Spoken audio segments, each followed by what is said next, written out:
आज इंसान के पास सब कुछ है, लेकिन शरीर में स्थिरता नहीं है, मन में धैर्य नहीं है और जीवन में संतुलन नहीं। इंसान बाहर से दिखाता है कि वो मजबूत है, लेकिन अंदर से टूटा हुआ है। थोड़ी सी परेशानी आ जाए, थोड़ा सा तनाव आ जाए तो वो डगमगा जाता है। लेकिन क्या आपने किसी वृक्ष को देखा है? कितनी भी आंधियां आए, कितने भी तूफान आए, लेकिन उसकी जड़ें हमेशा जमीन से जुड़ी हुई रहती हैं। आज के योग सीरीज में हम एक ऐसे योगासन को जानेंगे जो जड़ों से हमें जोड़ के रखता है। जी हाँ, हम बात कर रहे हैं वृक्षासन की। तो आइए इसके गुणों को जानने के लिए हम चलते हैं एक कदम प्रकृति की ओर।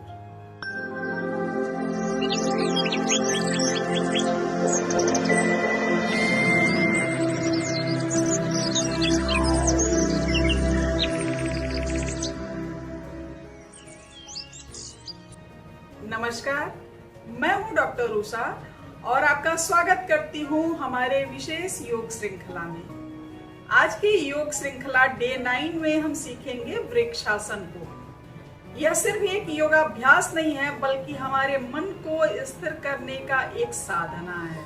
आइए सबसे पहले तो हम ये जानते हैं कि वृक्षासन क्या है। वृक्षासन दो शब्दों से मिलकर बना है, एक तो वृक्ष और दूसरा आसन। वृक्षासन यानी वृक्ष की मुद्रा। वृक्षासन हमें सिखाता है कि आप चाहे कितने ऊंचे क्यों ना उठ जाएं, लेकिन आपकी जड़ें हमेशा जमीन से जुड़ी हुई होनी चाहिए। आइए अब हम जानते हैं वृक्षासन करने की सही विधि को। वृक्षासन करने की सही विधि है किसी शांत जगह पे आसन बिछाकर खड़े हो जाएं।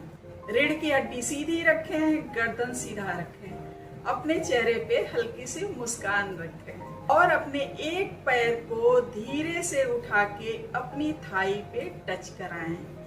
अब अपने हाथ को ऊपर उठा के नमस्कार की मुद्रा में थोड़ी देर के लिए श्वास को बाहर छोड़ के खड़े रहें। तब तक खड़े रहें जब तक आप अपने आप को कंट्रोल कर सकते हैं। उसके बाद से पैर को धीरे से नीचे कर लें और अपने हाथ को दोनों साइड में सीधा कर लें। ऐसे ही दूसरे पैर से भी करें। ये आपका एक चक्र कंप्लीट हो गया। ऐसे ही आप 5 से 10 चक्र कर सकते हैं। वृक्षासन शरीर को संतुलित और स्थिर बनाता है और हमारे पोस्चर को सही करता है। बार बार भटकने वाला मन भी केंद्रित होना शुरू हो जाता है। आत्मविश्वास बढ़ता है और आप एक पैर पे खड़े होना सीख जाते हैं। यह आसन पैर, रीढ़ की हड्डी और घुटनों की शक्ति को बढ़ाता है। यह आसन नर्वस सिस्टम को शांत करके आपको मानसिक शांति भी देता है। वृक्षासन मुख्य रूप से पृथ्वी तत्व को मजबूत करता है और जब पृथ्वी तत्व मजबूत रहती है तो धैर्य, निर्णय लेने की क्षमता और संतुलन बढ़ता है। अब आइए जानते हैं कि वृक्षासन किसको नहीं करना चाहिए। वृक्षासन उसको नहीं करना चाहिए जिसको चक्कर आता हो ज्यादा, जिसके घुटने में दर्द हो या जिसको बैलेंस बनाने में दिक्कत होता हो। जिसको बैलेंस बनाने में दिक्कत होता हो वो शुरू में उसको दीवार के सहारे करना चाहिए, और जिसके घुटने में दर्द है उसको भी दीवार के सहारे करना चाहिए। जिसको चक्कर आता है उसको भी दीवार के सहारे करना चाहिए। धीरे धीरे करते करते आपको प्रैक्टिस हो जाएगा, आप बिना दीवार के सहारे भी कर पाएंगे। याद रखिए, योग कोई प्रतियोगिता नहीं है, वो स्वयं से जोड़ने का एक प्रक्रिया है। तो आप धीरे धीरे आसन को शुरू करिए और अपने आप से जुड़िए।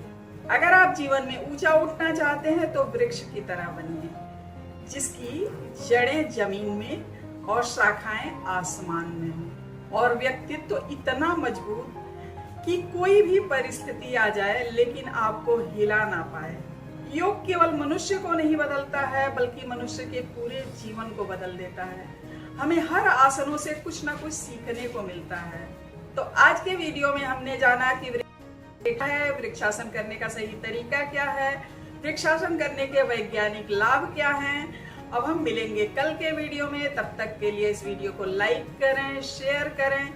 अगर इस चैनल पे नए हैं तो चैनल को सब्सक्राइब जरूर कर लें। धन्यवाद।